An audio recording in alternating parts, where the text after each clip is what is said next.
education? All right. Our first speaker is an author and a business expert who helps people during challenging and difficult times in their lives recreate themselves so they are destined for success in whatever area in their lives they choose. She's the recipient of the Missouri State Teacher of the Week Award, as well as her own life challenges. She has been published in the Reader's Digest issue, Is the Reason Her Bless and Release Method Was Created. I read that totally wrong, didn't I? She's a recipient of the teacher, as well as her own life challenges, published in the Reader's Digest issue, Is the Reason Her Bless and Release Method Was Created. She's a member of the National Speakers Association. Please help me welcome owner of Motivation LLC, Melissa Whitmore, who will give us some tips on releasing office pressure value.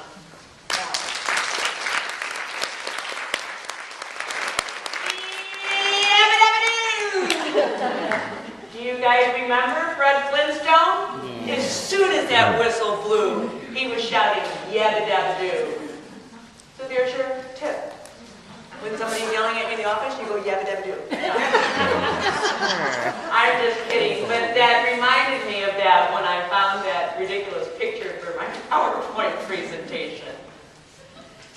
So what I want to do today is share with you an interesting story about the journey that I've been on with my own life, both personally and professionally, as well as give you some awesome tips that you can use on a dime. Does that sound good? Yes. How many people in this room have never, ever, ever had conflict in their lives? Wow. How many people in here could say that you've been in all sorts of situations that have been extremely stressful? All right, keep your hands up. How many people in this room would say that you've had an extremely stressful life outside of your profession? Okay, that's awesome. Not really, but it is. Because the tips that I'm going to give to you today, you will be able to use both professionally and personally. Does that sound good? Yes. When I was 5, I became deaf. So imagine this. I had hearing first. I had a serious childhood illness that burned the cilia on the inside of my ear. And the cilia are those little hairs that take the sound waves and take them up into your brain. So I was 5, lost my hearing. That was also the same point in time where people were learning how to read phonetically. So I could not hear the difference between B, D, V, C. Couldn't hear any of those differences. And it really impacted my ability to learn and to become educated. I had a speech pathologist because I was so freaked out that I lost my hearing. I had a lisp, I stuttered, I was pretty much a mess, and I was pretty much a person with very low self-esteem. What I learned in the course of becoming deaf is that I really quickly adapted to situations because back then, you weren't deaf, you were a little hard of hearing. Deaf, the word deaf, I'm not even sure it even existed back all those years ago. So I had struggles learning how to read, got moved to the Blackbird reading group. That was a real powerful statement for me. Blackbird reading group. They thought that by calling them different bird varieties, redbird, bluebird, yellowbird, and blackbird, that we wouldn't know the difference. We knew the difference. That was the low achieving group, the group that was having a lot of educational challenges, the group that was having a lot of difficulties. And I was one angry young woman. I did not like being in the Blackbird group. I thought I should be an eagle and go above the redbirds.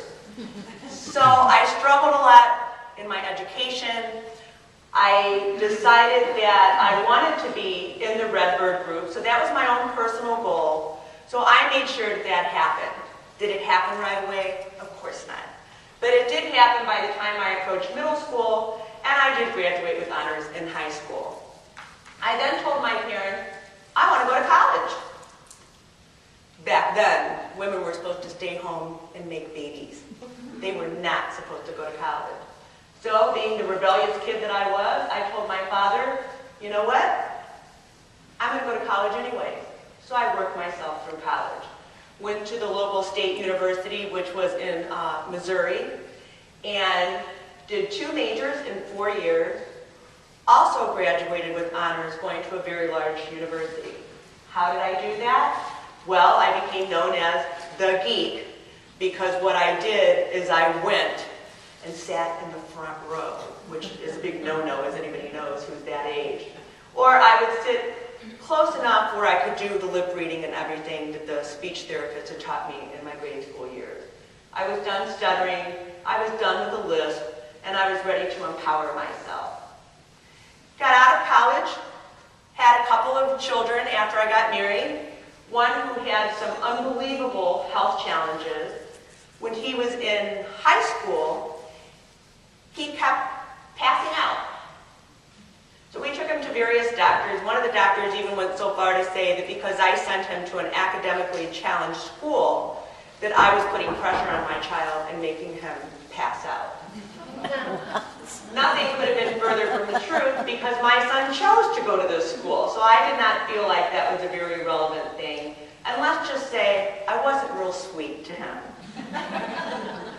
So I went on and I kept telling my son, you're fine, you're healthy. I just know that whatever's wrong with you, we just have to figure it out. I just know that. And he kept saying to me, I know I'm dying. Have you ever had your child tell you they know that they're dying? That's a terrible thing for a mother to hear. So I kept at it, found out that he had a very curable heart disease. He had exceedingly low blood pressure, and so when he got strep, his blood pressure dropped. They put you on medication for a couple of years, and then you're fine. Went on to raise my daughter as well. There's about 4 years difference between my two children. My daughter was a competitive figure skater, loved figure skating, breathed figure skating, and I loathed the amount of money that it cost. So I kept working little odd jobs here and there to keep paying and paying and paying. And I never did understand how the coaches could really tell me, really? A pair of ice skates on a tiny little feet? $1,000? Are you serious? So I decided that I would learn how to figure skate. Rock star that I am. Let me just say, we never even passed a test. So one day I'm on the ice practicing my triple jumps. Yeah. And I'm in a crossover position, and I'm skating. Push out, crossover, push out, crossover. And my coach is watching. Very impressed. Pushed out, crossover. And unbeknownst to me, there was a young woman about 16 years of age who was skating behind me. I did not hear her. Remember, I'm deaf. So that's out of my hearing range. That's one of those high-pitched sounds.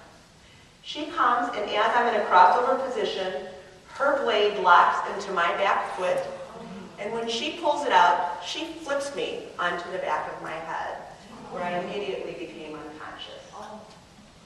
Yes, it was not fun. I was rushed to the emergency room, and they did a quick little x-ray, and they said to my best friend at the time, it's just a bad concussion. And I remember coming to at that point in time going, oh, okay. She says to them, after I pass out again, no. Her head doesn't normally look that big. Apparently my head was pretty large from all the inflammation. She said, no, she doesn't look that big. Could you do another scan, like a CT scan or something? Gratefully, she was a doctor. So they did another CT scan and found a 4.5-inch skull fracture, which did not show up on the x-ray. And they found 5 hemorrhaging sites within my brain. The neurosurgeon comes in the next day, I don't know. I'm so heavily medicated, I'm in and out, in and out. I was never completely like in a coma, but I was in and out a lot.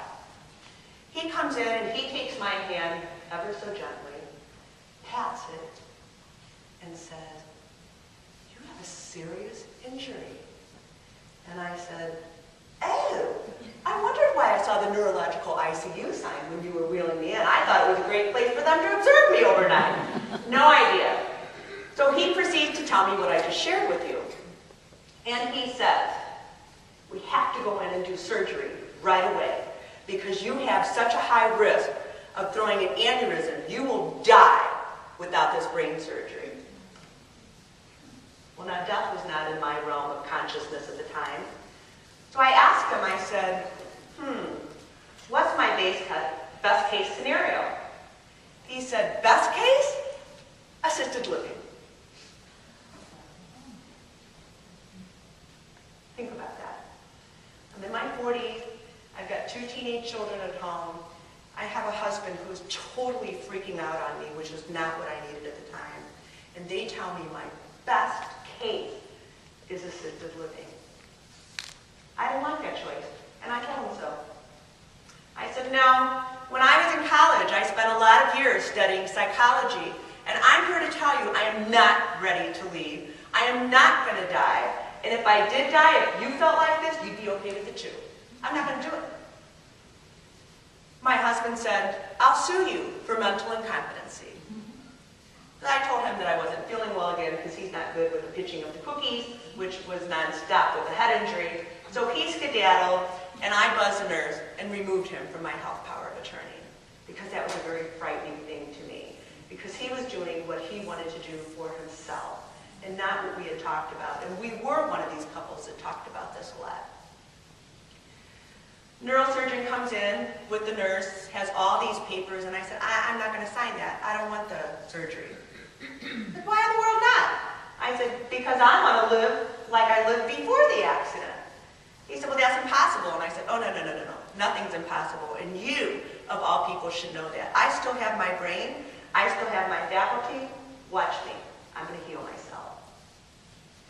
So I had a rough and tumble week in ICU. Begged them to let me go so I could go home and start my healing process. They said, no. The neurosurgeon said, well, let's do another CT scan. And I said, okay, fine. Give me 2 hours. And make all the nurses and everybody go away. And I'm going to say out loud, I am healthy. I am powerful. I choose to live life on my terms. They wheeled me down for the CT. Came up 2 hours later. The hemorrhaging was slowing down. The neurosurgeon is shocked because that's not the odds that he had panned out for me. And I stand here proudly before you and tell you, I did not have the brain surgery and I am A-okay.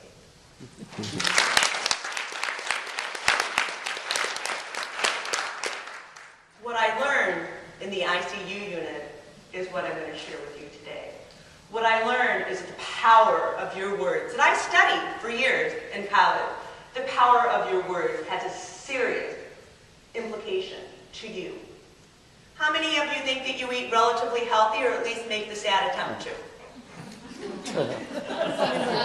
How many of you might even exercise once a week or more? How many of you, when your children start eating fast food, you tell them, that's not good for you, you shouldn't eat that so much? No, I buy it for them. How many people feed their brains good stuff? Good. How do you know if you're feeding your brain good stuff? So you think you're having a bad day? I would say the day of my head injury was a bad day. What would you say?